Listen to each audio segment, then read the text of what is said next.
Welcome to Crime Case Confidential, the channel that delves deep into the most compelling true crime stories. Sara Mitchell was 19 years old and lived in Rockford, a small town known for its welcoming community and picturesque surroundings. Sara was in her first year of college and was admired for her beauty and sharp intellect.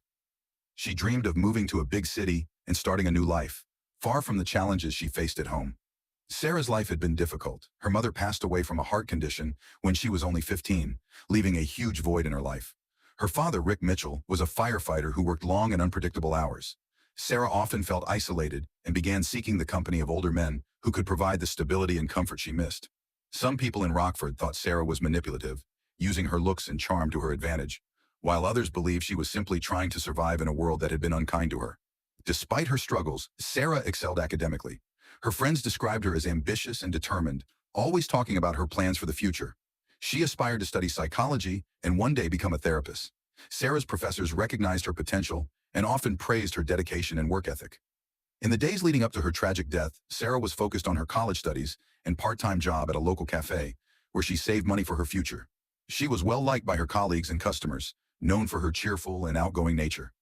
Despite her difficulties, Sara tried to stay positive, supported by a close-knit group of friends.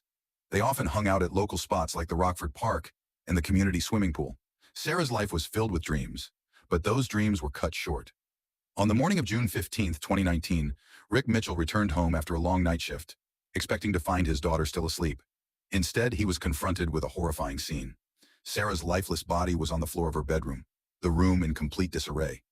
She had been brutally attacked, struck with a heavy lamp from her room and then suffocated with a pillow. Rick was devastated and could hardly believe what he was seeing. Fighting through his shock and grief, he called 911 to report the crime. The news of Sara's murder spread quickly through Rockford, a town that hadn't seen a murder in over 15 years. The community was in shock, as Sara was well known and loved by many. Her death was a terrible blow to the town. When the first responders arrived, they found Rick outside, distraught and in tears. The sight inside Sara's room was gruesome. Blood was splattered on the walls and signs of a struggle were evident. Sara's face was bruised, and there were marks around her neck from the pillow used to suffocate her. The lamp used in the attack lay nearby, covered in blood.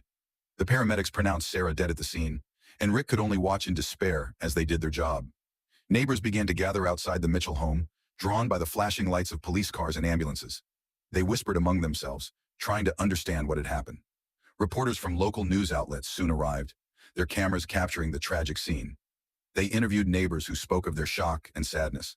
Sara's friends and classmates were devastated by the news, many of whom had seen her just the day before at the cafe, laughing and talking about their future plans. Now those plans would never come true.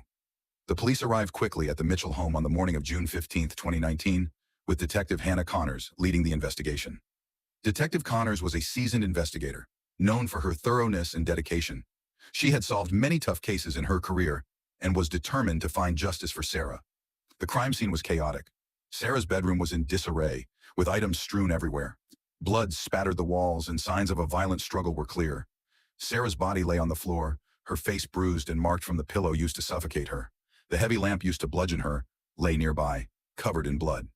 Detective Connors, along with Officer Pete Nelson, a local officer with 20 years on the force, began their meticulous work.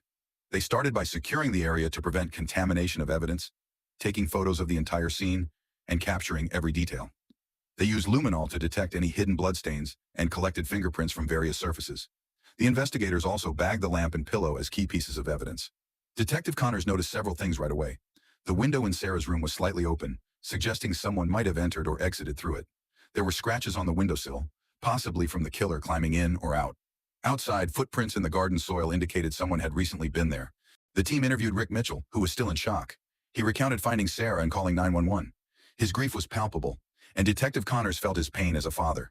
Despite his emotional state, Rick provided all the information he could, hoping it would help catch his daughter's killer. The local news outlets, including the Rockford Gazette, covered the story extensively. Reporters interviewed residents and followed every development closely. The town was gripped by fear and sadness, unable to believe such a brutal crime could happen in their peaceful community. As the investigation continued, Detective Connors and her team worked tirelessly, analyzing the evidence collected, hoping to find clues that would lead them to the murderer. They checked for any connections Sara might have had with known criminals and looked into her recent activities. The community support for the police was strong. People brought food and coffee to the officers working long hours. and local businesses put up posters offering rewards for information, leading to the arrest of Sara's killer. The town of Rockford, once quiet and serene, now united in their quest for justice. The first suspect the police investigated was Gerald Pearson, a 71-year-old retired insurance broker who lived in Rockford. He was well known in the town for his outgoing personality and competitive nature. Despite his age, Gerald had a reputation for being charming and wealthy, making him popular in the local social scene. He was a widower, living alone in a large house filled with memorabilia from his past. Gerald's connection to Sara Mitchell came to light quickly. It was discovered that he had been romantically involved with her. Some residents of Rockford knew about their relationship and whispered about the odd pairing. Gerald's interest in Sara raised eyebrows, but in a small town, people often keep secrets. Detective Hannah Connors and Officer Pete Nelson brought Gerald in for questioning on June 16, 2019. They wanted to understand the nature of his relationship with Sara and determine if he had a motive for her murder. Gerald arrived at the police station dressed neatly, his demeanor calm but slightly defensive. During the interrogation, Gerald admitted to his relationship with Sara, but denied any involvement in her death. He claimed they had a consensual relationship, starting only after she turned 18, and that he cared deeply for her. However, Gerald's competitive streak, especially with his twin brother Gordon, suggested a possible motive. Gerald and Gordon had a long history of rivalry, and both had been vying for Sara's attention. Gerald's calm and confident demeanor began to waver as Detective Connors pressed him on his whereabouts on the night of the murder. Gerald stated he was at home, watching a movie on Netflix, and insisted he had no reason to harm Sara. However, his answers were vague, and he couldn't provide a solid alibi. The police also investigated Gerald's financial records. They found that he had been giving Sara money regularly, which could have been a source of tension if he discovered she was manipulating him. Gerald's phone records showed multiple calls and messages to Sara in the days leading up to her death, indicating frequent communication. Despite his denials, the police felt Gerald had the motive and opportunity to commit the crime. His history of competitiveness with Gordon and his romantic involvement with Sara painted a troubling picture. The investigators kept a close eye on Gerald, looking for any inconsistencies in his story and waiting for any evidence that might link him directly to the murder. As the investigation continued, Gerald remained a prime suspect. His flamboyant personality and competitive nature, coupled with his involvement with Sara, made him a central figure in the case. The town of Rockford watched closely as the police worked to uncover the truth behind Sara's tragic death. The second suspect in the investigation was Gordon Pearson, Gerald's twin brother. Gordon, also 71 years old, was a retired high school history teacher known for his intellect and passion for teaching. Gordon was respected and well-liked in Rockford, with a reputation for being level-headed and scholarly, a stark contrast to his more flamboyant brother. Gordon had never married and was often seen as a bachelor who enjoyed his solitude. He spent much of his time reading and participating in community events. Despite his age, Gordon had a magnetic personality that attracted people of all ages. He was particularly fond of attending local book clubs and giving lectures at the town library. The police discovered that Gordon, like his brother, had also been romantically involved with Sara Mitchell. This revelation shocked many in the town, as Gordon was viewed as a more reserved and dignified figure. Detective Connors and Officer Nelson brought Gordon in for questioning on June 17, 2019, to understand his relationship with Sara and his potential motives. Gordon arrived at the police station looking composed, dressed in a tweed jacket that hinted at his scholarly background. During the interrogation, he admitted to his relationship with Sara, but insisted it was purely platonic. He explained that he enjoyed her company and found her bright and ambitious. Gordon's affection for Sara was evident, but he denied any romantic involvement. Detective Connors pressed Gordon about his whereabouts on the night of Sara's murder. Gordon stated he was at home, working on a lecture for the local historical society. He mentioned reading a book about the Civil War, a topic he was passionate about. However, his alibi was weak, as he lived alone and had no witnesses to confirm his story. Gordon's demeanor during the interrogation was calm but saddened. He expressed disbelief that Sara could be dead and cooperated fully with the police, providing them with his phone records and access to his home. The investigators found nothing suspicious at his residence, but continued to scrutinize his interactions with Sara. The police also interviewed people who knew Gordon. His colleagues and former students spoke highly of him, describing him as a dedicated teacher who cared deeply about education. Despite his calm exterior, the possibility of betrayal by Sara could have triggered a strong emotional response. As the investigation progressed, Gordon remained a key suspect. His scholarly nature and apparent innocence contrasted sharply with the dark motives uncovered. The police continued to explore every lead, determined to uncover the truth behind Sara's murder and the Pearson brothers' involvement. The third suspect in Sara Mitchell's murder investigation was her father, Rick Mitchell. Rick, 46, was a firefighter in Rockford, known for his protective nature. Rick was a well-liked figure in the community, having become close to the Pearson brothers over the years and often acting as a mediator between them. Rick's connection to Sara was evident as he was her father, and lived next door to Gordon Pearson. The police had to consider every possibility, even the uncomfortable one that Rick might be involved.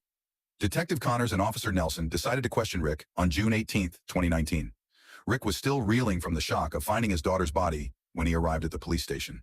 He looked tired and grief-stricken. During the interrogation, Rick recounted his actions on the night of the murder.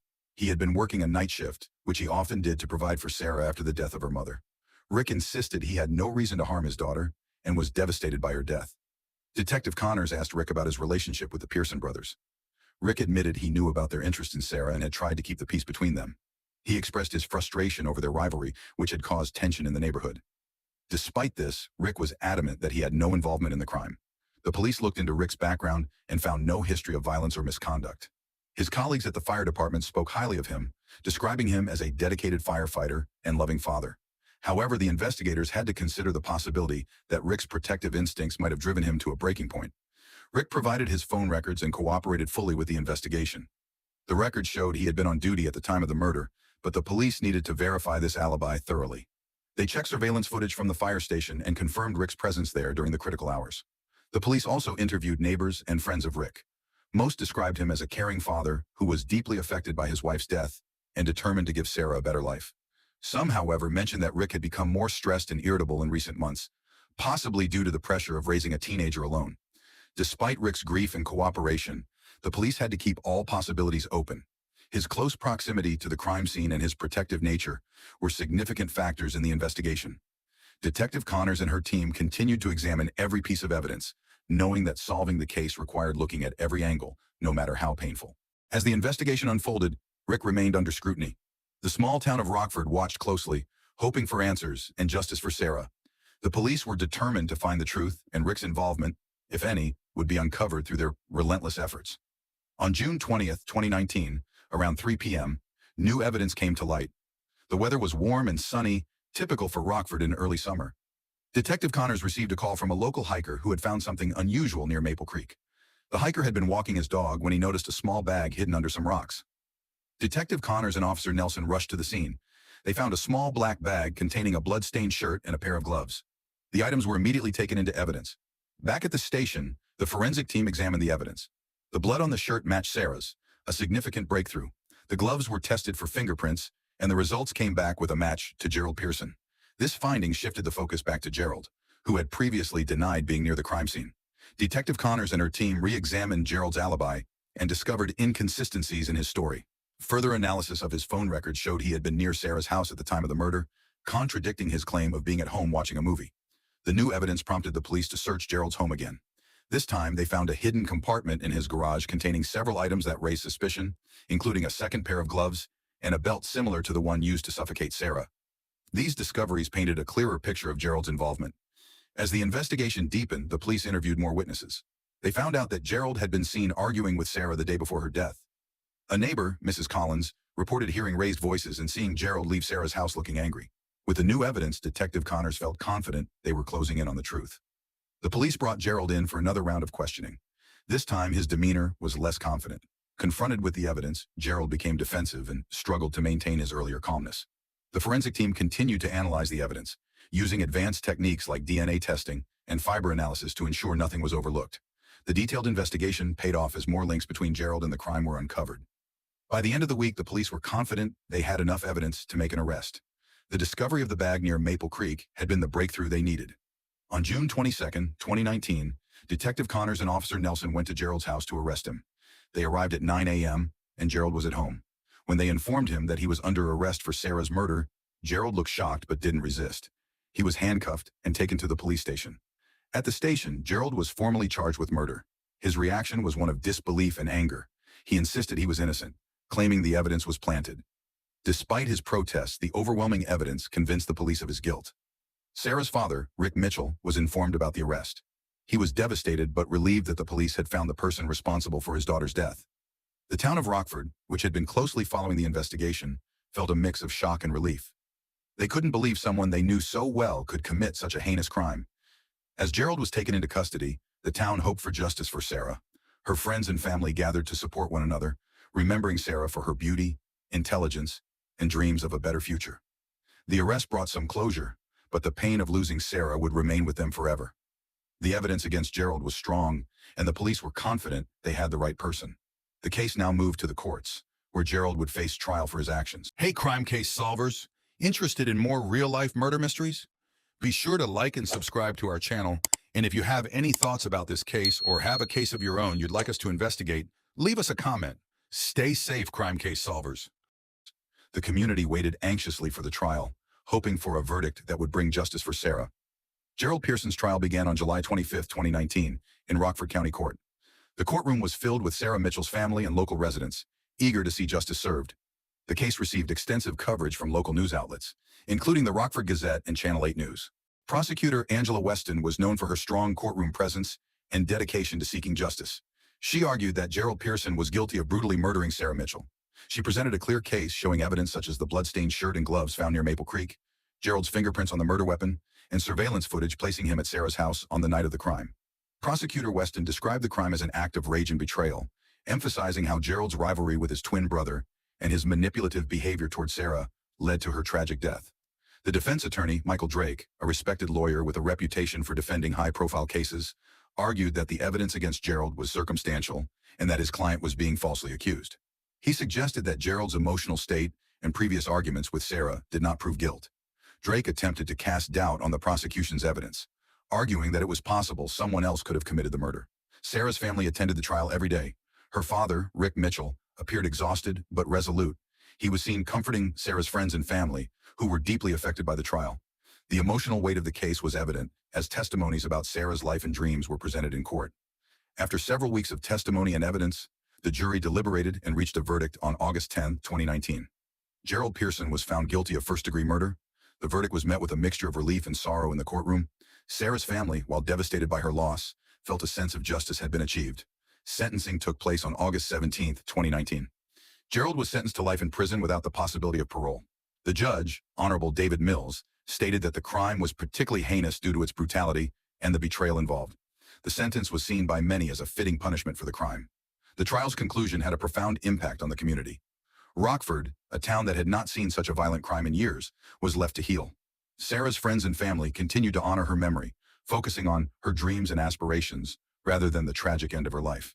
The town of Rockford served as a stark reminder of the impact of violence and the importance of justice in a close-knit community. After Gerald Pearson's trial and sentencing, life in Rockford began to slowly return to normal. The town had been deeply affected by Sara Mitchell's murder and the dramatic court case that followed. Rockford, known for its close-knit community and small-town charm, was shaken by the violence and betrayal that came to light. Rick Mitchell continued to cope with the loss of his daughter. He took a leave of absence from his job as a firefighter to focus on his grief and to honor Sara's memory. Rick began speaking at local schools about the importance of communication and the dangers of manipulation, hoping to prevent similar tragedies in the future. His efforts were met with support from the community, who admired his strength and resilience. Gerald Pearson's life took a dramatic turn after his conviction. He was transferred to the state penitentiary, where he began serving his life sentence. Gerald's high-profile case and the nature of his crime made him a notable inmate, but he kept a low profile in prison. His once flamboyant personality and competitive nature were replaced by a more subdued and reflective demeanor.